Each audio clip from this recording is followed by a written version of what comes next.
First, can you introduce yourself and give us a brief description of your business? Okay.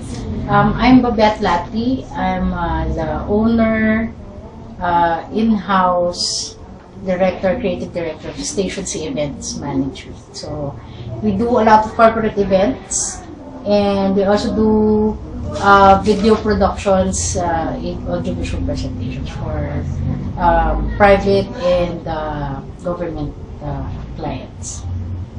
So who are usually your clients? My clients. Okay. They're mostly, as I said, they're mostly corporate clients. No? We do corporate events a lot. So we do a lot of events for Ayala Corp. We do events for some government agencies like the Bureau of Internal Revenue, for the Board of Investments. For Ayala Land, we do a lot of events for Honda Cars Philippines. Like what events? For example, in Ayala. Okay. Last event for Ayala. We do, like, say, halimbawa, media night for Ayala Corporation. We do a launch for their volleyball team. Okay. We also used to do a lot of events in their malls. We do a monthly, just for Ayala, we do a monthly parang street meet event along Paseo de Rojas every one Sunday every month, something like that. Pero across Ayala, marami-rami. The last event we did for them was the launch of the Lights and Sound show in Beatriz North. It's the same as the Lights and Sound show in Makati, and kaya lang sa Beatriz North they launch it, and that's the most recent event that we had for them. So how long have you been in the industry? Ako personally, I'm old. I've been doing this since for maybe 25 years, siguro ganyan. Right after college, yun ito na yung ginagawa ko. But as Station C started turn of the century, around 2000. So I've been doing this for 17 years. Yeah. So how does the process work? Like, how do they contact you? Well, okay, I think a lot of our clients were from word of mouth. Okay, so it started with, say, me having some personal clients of my own when I was starting. So usually they contact us, they'd call us, and they'd say, oh, we're having a launch, halimbawa. Say, for example, Honda Cars. Okay, so they'd call us and they'd say, okay, we're launching the newest, say, Honda Civic, the 2016, 2017 Honda Civic. Okay, so we start, we meet, we talk about the concept, we submit concepts and the planning until the final execution. So how long does the planning take? The discussion or the event? I don't know. Well, how long? There's no fixed answer to that, because there are, like, for example, say in Ayala and Honda, they're so used to giving us events that have like just 3 weeks of planning. You know what I mean? That's Yes. enough. Well, we need to make it enough. But I'm not saying it's ideal, but sometimes that's what happens. But there are other events naman. There are other clients that give us 3-4 months in advance. Especially the government accounts. Kasi yun, they have bidding pa, diba? So they have bidding. Unlike the private clients, when they just call us, or we're having an event in 3 weeks. Okay, so come over here and we need to do this, something like that. But ideally, if the question is ideally how long should the planning be, it's about 3 to 4 months. Oh, months. Yeah. So the next few questions would be about how you price your services. Okay. So how do you price your services? We always have a fixed price for management. pay. So it's a fixed amount that we, regardless of the size of the event, that we charge that way. Okay. Okay. Now the other costing depends on the requirement of the event. So say if the venue is in a much bigger space, it needs a lot of lights and sounds, then naturally the cost is higher, right? If it needs 4 LEDs instead of just 2, you know what I mean. But in terms of management cost, I think we have a fixed rate to that, and our clients know that. So regardless of the size of the event, regardless of the number of people, guests that they have, we charge the same for the management. Oh, okay. So you based it on your computed cost? Or Well, for the rest of the okay, so I'll give you, say we need to cost something for an event, right? Okay. So the concept requires, say, the venue, say, is PICC. Okay, how big is the PICC? So we know much more or less how big the lights and sound. Sorry, how big ko. Okay. Kasi ganito yan. The thing with services is it doesn't have a fixed price. You know what I mean? Yeah. We're not selling, say, a laptop or a product that says, okay, this is 20,000, and all over the Philippines it's 20,000. So dali lang, ha? Okay, as I was saying, the thing with services is there's really no fixed, no really fixed cost, no? You can't say that, okay, this is the common mistake of our clients, no? Sabihin nila, okay, our guests will be 100. There will be 100 guests. How much would that be? Because if you have 100 guests for your event and he has 100 guests for his event, it doesn't mean that they have the same price. yeah. You know? So, there are a lot of other factors that get into the costing. No? So, it really is, it's not really a fixed thing that, so whenever we have an event, we sit down and pencil push every time. It's not a box thing na nakakapon na, oh, okay, we have an event for 200 people, that's 200,000. No, it doesn't work that way. There are a lot of factors. There are a lot of factors. So, do you use any kind of pricing strategies? Pricing strategies. The thing with us is, since we have the usual, we have the same clients over and over.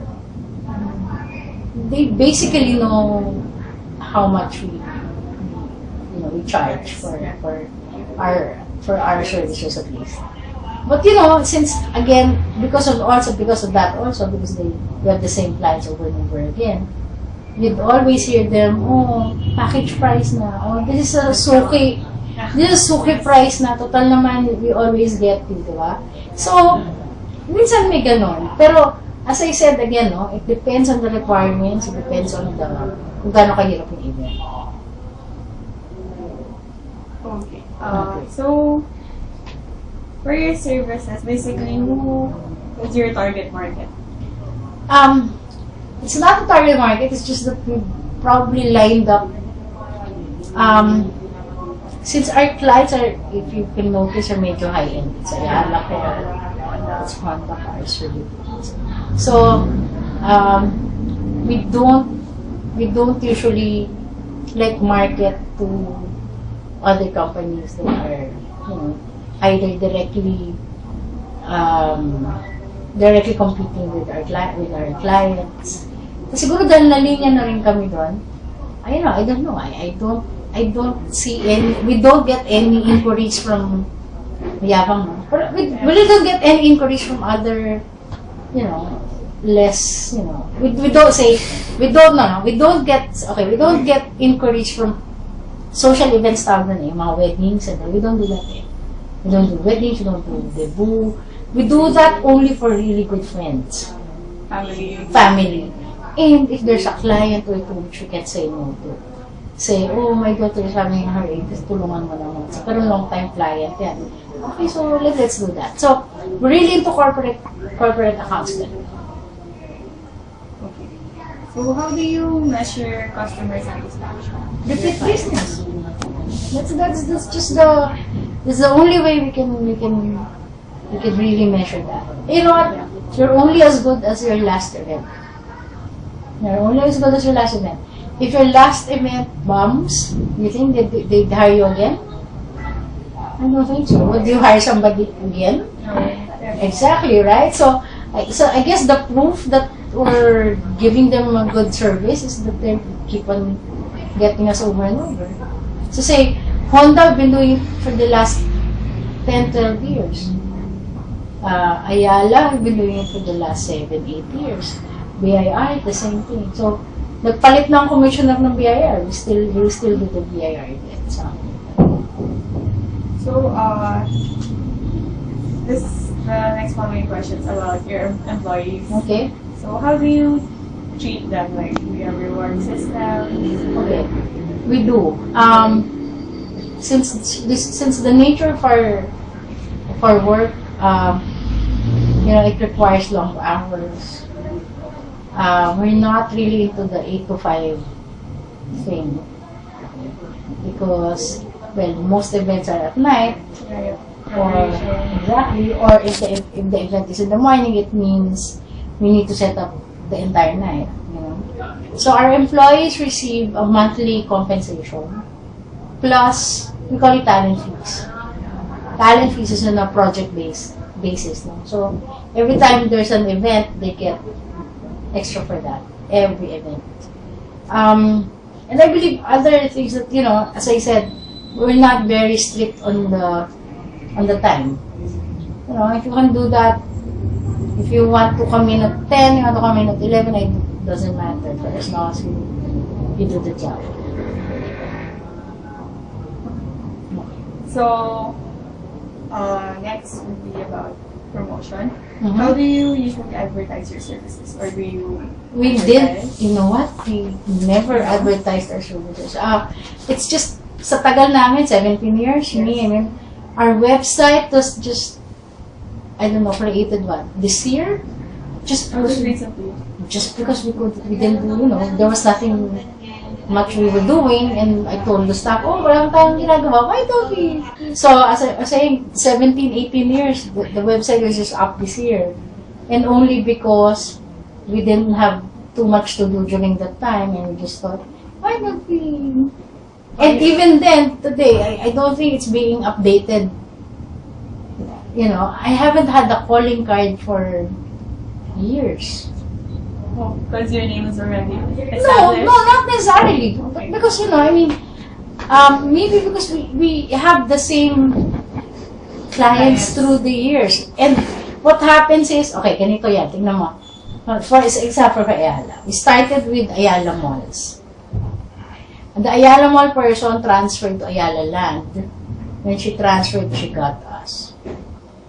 Ayala Corp asked the person inside Ayala, who do you get for events? And we get referred inside. So that's how it went. Although, as much as possible, I want to advertise sana, but in the past 15, 17 years, we actually didn't feel the need to really advertise. So, basically, they more on word of mouth? Yes. Word of mouth and referrals talaga, referrals. So, in conclusion, what can you advise us entrepreneurial students who want to enter the services industry? Well, you better know what you're doing. It isn't, this isn't something that you sell, a cell phone and you let Apple produce the cell phone and then you just, dadaanin nyo lang sa sales talk and that's it. No?